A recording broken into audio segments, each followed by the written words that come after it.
الخفاء بيان سور. عطينا واحد التصفيقات عليهم. انا ملي اتصلوا بيا كنت جيت سعيد باش نجي نتواصل معكم هنا، لان انا بخوميغ فوا باش كنجي لخنيفره. كانوا عروض ديال المهرجانات هنا في البلاد، لحسن ما جيتش لان كانوا عندي التزامات. بغيت نجي نشوف هذا الجمهور الزوين في لو لايف في لي سين وفي البلانير. ما كتبش مي اكوز ديال هذه الجمعيه هذه اللي اتصلوا بيا، انا الحضور ديالي معكم هنا، وبغيت نقدم لكم واحد الاغنيه اللي هي وطنيه كما كنقولوا حنا سوسيال، اللي كتهضر على الصحراء المغربيه، اللي كانت من الكلمات بالالحان ديالي المتواضعه بالغناء ديالي بيان سور، وكهديتها سيدنا نصره الله كهديه للملك ديالنا الحبيب العزيز علينا محمد السادس نصره الله بيان سور. وطبعا لكم انتم كمغاربه اللي مغاربه والصحراء كتجيكم في الدم ديالكم، كانوا فيها دي ميساج.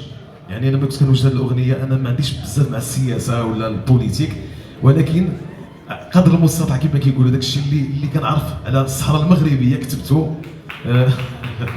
شكرا.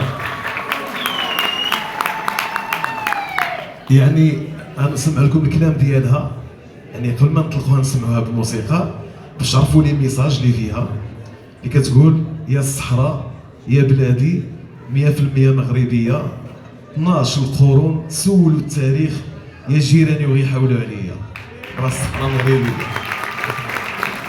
خوف هرسوا القيد اللي عليكم، رجعوا لبلادكم، حنايا معاكم، المغرب مفتوح عليكم، لان كتبقاو نتوما خوتنا بيان سور. من طنجة للكويرة، من طنجة للكويرة، طبيعة وصحراء، المغرب كيف الوردة الحمراء، تاريخ وآثار، حضارة وأفكار، جدودنا خدموها من زمان. نسمعوها بالموسيقى؟ نسمعوها؟ نسمع بلو فور، نسمعوها؟ نقول لكم واحد الحاجة، اسكو سافا؟ اسكو سافا؟ نايضة؟ اوكي نصحوا كامل بيان سور.